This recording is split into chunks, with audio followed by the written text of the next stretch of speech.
Thank you, Senator. I have handouts. I'm not sure how to distribute those. Is that? Yes, hand them right. Thank you very much. And my children shared a cold with me, so I apologize if my voice gives out. They're very selfless in that regard. Members of the Senate, thank you for... Yeah, lean into that mic. Yes. Pull that mic toward you.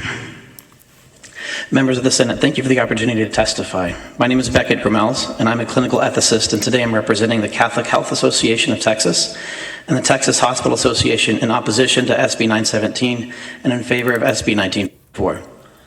2,400 years ago, Hippocrates wrote, "The purpose of medicine is to, quote, refuse to treat those who are overmastered by their diseases, realizing that in such cases medicine is powerless," end quote. Like Hippocrates, Christians have long recognized that the obligation to preserve life has limits. In the 300s, St. Basil of Caesarea said, interventions with, quote, an undue amount of thought or trouble or involve a large expenditure of effort must be avoided by Christians, end quote. All human life is sacred and each person has inherent dignity. SB 917 forces us to violate the dignity of vulnerable patients by causing substantial harm with no hope of benefit. I hear clinicians say in these cases, quote, I'm not doing things for my patient. I'm doing things to my patient. This small change from 2 to 4 turns a healing act into torture. Shoving tubes down your throat, cutting open your body, draining blood with no intention or even ability to heal, that's not treatment, that's torture. Here are two examples I've seen in my career. You can see similar pictures of these in your handouts. A woman dying of cancer in the ICU had an incurable bed sore in her tailbone, so severe that her back muscle was eaten away entirely. You could see her spine and smell her back rotting when you stepped into the ICU.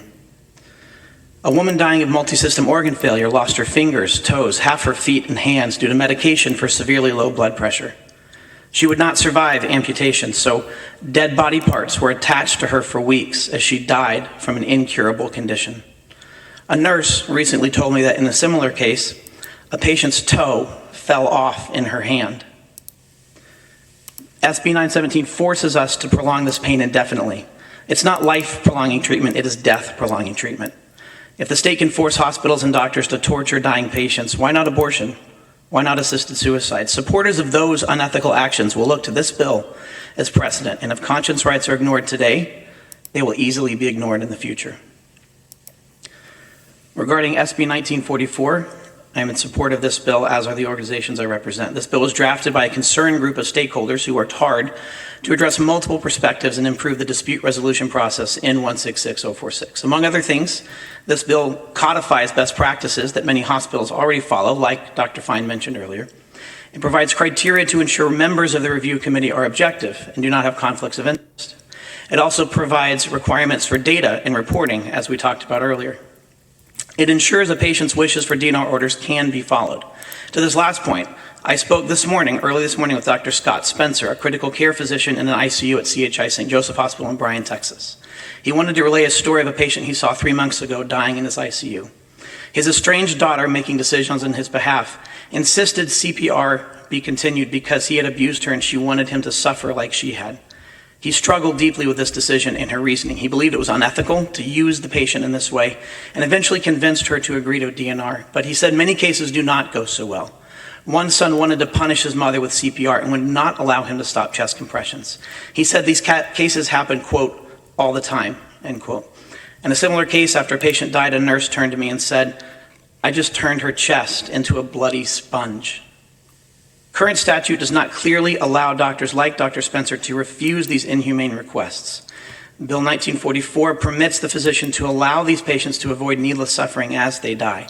Current statute allows patients to be objectified, treated like a thing and not a person, which violates their inherent dignity as human beings. Families and physicians sometimes disagree, but in my experience, as Dr. Fine said, these disagreements often stem from grief. Complicated grief, and denial is a part of that grieving process. The reforms in this bill allow for grief, but not the indefinite stalling of a decision that must be made. Thank you.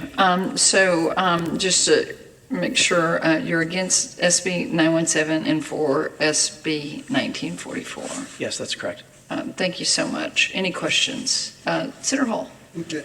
Just simple question, yes or no answer. If this bill that you're supporting had been in place, would baby Tinsley be alive today? I'm not sure I can answer that question. I think there would obviously still be recourse to the courts as there is under current statute. We were run out of the 21 days a long time ago. You're right. And the 10 days was also ran out, and yet there was still recourse to the courts. That recourse to this court still exists under SB 19. But it went way past the 21, and it took the court to step in and say enough is enough. It was past 21 days, and yet it was also past the current days and current statute. Okay,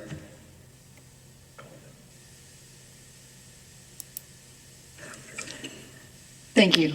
Thank you, Becket. Appreciate it. The chair calls Elizabeth Graham as she's